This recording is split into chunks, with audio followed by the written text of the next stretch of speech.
भज गोविंदम गोविंदम भज मूल मते, नाम स्मरणादि अन्यम उपायम नहीं पश्यामो पश्यामो भवाब्धि तरणे भज गोविंदम। शंकराचार्य जी ने यहाँ सबसे पहले ऊपर ही लिख दिया भज गोविंदम कि ऐ मूल, अपना समय व्यर्थ मत गवा और गोविंद का भजन कर, आत्मचिंतन कर, परमात्म चिंतन कर। और चिंतन कैसे करना है, स्मरण कैसे करना है, नाम स्मरणात्, परमात्मा के नाम का स्मरण, इसके अतिरिक्त न अन्य उपायम, और कोई उपाय ही नहीं है। तेरा जीवन के इस आने का जो भी परिणाम है वो सारा किस पर टिका हुआ है, नाम स्मरण पर। और नाम स्मरण किसका करना है? देखिए, हम नाम स्मरण उसका करते हैं जिसको हम जानते हैं।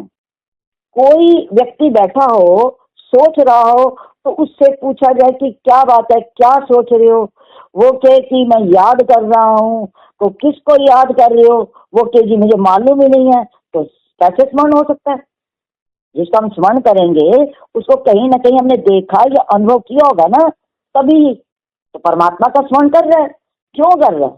तो पहले परमात्मा के बारे में जानेगा ना। जब तक जानेगा नहीं तब तक उसका स्मरण कैसे होगा? तो किस रूप में जानना है? वो परमात्मा साक्षात तो उतर करके आएगा नहीं।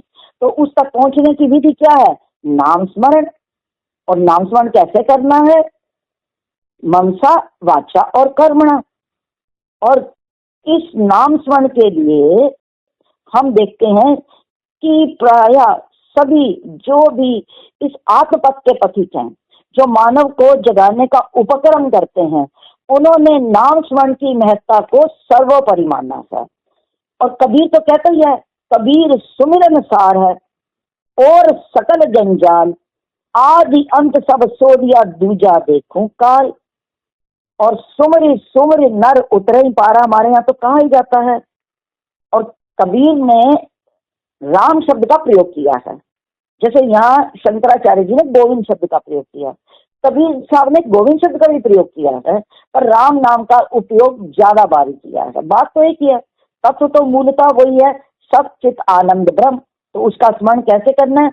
क्योंकि इसके अतिरिक्त तो और भाव बंधन से छूटने का शंकराचार्य जी कहते हैं कि और कोई रास्ता ही नहीं है। तो कैसे करना है नाम स्मरण? क्योंकि नाम स्मरण करना है तो साथ में मन और इंद्रियों का भी उसके साथ सहयोग होना चाहिए। इसलिए कबीर साहब कहते पंच संग तिव तिव करे, छटा जो सुमिरे मन, आई सूती कबीर की पाया राम रतन। कबीर साहब कहते हैं कि पांच संगी क्या है? पांच संगी। मानव जब जन्म लेता है तो जन्म के साथ ही पांचों इंद्रियां उसके साथ आती हैं, पांचों ज्ञान इंद्रियां। और पांचों इंद्रियां तब तक कार्य व्यापार नहीं कर सकती जब तक कि मन का सहयोग ना हो। वैसे मन इंद्रिय नहीं है, पर पांच इंद्रियों के साथ कबीर साहब ने यहाँ मन को भी छठी इंद्रिय माना है। पांच संगी तिव तिव करे, वो अपने प्रिय की रट लगाते हैं। जो सुमिरे मन, जब तक सुमिरन साथ में ना लगे छठा, तब तक इंद्रियां काम नहीं कर सकती। और उससे क्या होगा? इन इंद्रियों को और मन को कहाँ लगाना है? आई सूती कबीर की, कबीर को सुधी में सुध आ गई। किसकी सुध आ गई? कि उसके अंदर परिवर्तन आ गया, उसने शोध लिया, उसे प्राप्त हो गया, उसकी स्मृति में आ गया। तो जब पांचों इंद्रियों के साथ मन ने राम का चिंतन किया तो परिणाम क्या निकला? पाया राम रतन, राम रूपी रतन उसे मिल गया। इसी तरह से हम देखते हैं कि श्रीमद् भगवत गीता में तो बहुत बार परमात्म चिंतन की बात आई है। उनमें से एक जो श्लोक है वो बहुत महत्वपूर्ण है। इस दृष्टि से भगवान श्री कृष्ण स्वयं कहते हैं, अनन्य चिंतयन्तो माम ये जना उपासते, तेषाम नित्य अभियुक्ता नाम योग क्षेम वहां में हम। भगवान श्री कृष्ण कहते हैं अनन्य चिंतयन्तो माम, जो अनन्य भाव से, एक भाव से, अन्यत्र कहीं मन के गए बिना मात्र मुझ तक ही अपने आप को केंद्रित करके जो क्या करता है? मेरी उपासना करता है। तो उपासना करनी है तो कैसे करनी है? अनन्य चिंतयन्तो, अन्यत्र मन कहीं ना जाए। ये तो मनसा वाचा कर्मणा है। तो भगवान कृष्ण आगे से क्या कहते हैं? तेषाम नित्य अभियुक्ता नाम, उन प्राणियों का, उन जीवों का जो निरंतर मेरा ही चिंतन और भजन करते हैं, उनका योग क्षेम मैं ही वहन करता हूँ। उनके कल्याण की बात, उनकी प्राप्ति की बात, फिर सारा किसका हो जाता है? उत्तरदायित्व तो मेरा हो जाता है। आप एक बार समर्पण तो करो। समर्पण किया जाएगा तो किससे किया जाएगा? मन से। और मन के साथ ही क्या हो जाएगा? सारी इंद्रियां लगेगी।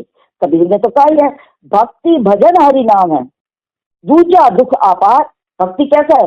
भजन करना किसका? परमात्मा का। और उस परमात्मा के अतिरिक्त बाकी जो कुछ है वो सब क्या है? वो दुख ही दुख है। मनसा वाचा कर्मणा कबीर सुमिरन सार। कबीर कहते हैं मनसा वाचा कर्मणा, सुमिरन करना यही क्या है? सार। तो अगली पंक्ति में भी शंकराचार्य जी कहते नहीं पश्यामो, इसके अतिरिक्त मुझे और कुछ भी दिखाई नहीं देता है। किसको पार करने का? भवावधि। भव मैंने संसार, अवधि मैंने समुद्र, संसार सागर से तरने का, पार जाने का, इसके अतिरिक्त और कोई मार्ग नहीं है। और वो मार्ग क्या है? नाम स्मरण करना। क्योंकि नाम स्मरण करते करते वृत्ति वहीं टिक जाएगी, और जब वृत्ति वहीं टिक जाती है तो फिर कबीर साहब कहते हैं मेरा मन सुमिरे राम को, मेरा मन राम ही आई, मेरा मन राम ही है रिया, शीत नवामों का ही। मेरा मन कहाँ चला गया? राम में। तो सर्वत्र राम ही राम को देखता हूँ, जिधर देखता हूँ उधर तू ही तू है, कि हर शय में तेरा जलवा हूबहू है। तो वृत्ति की बात है, वृत्ति जहाँ टिक गई वहां निश्चय ही ये संसार सागर से, जन्म और मन के क्रम से छुट्टी मिल जाएगी, मुक्ति मिल जाएगी। इस श्लोक के माध्यम से भी शंकराचार्य जी ने मानव को संसार के बंधन से मुक्त होने का मार्ग जो है वो प्रशस्त किया है।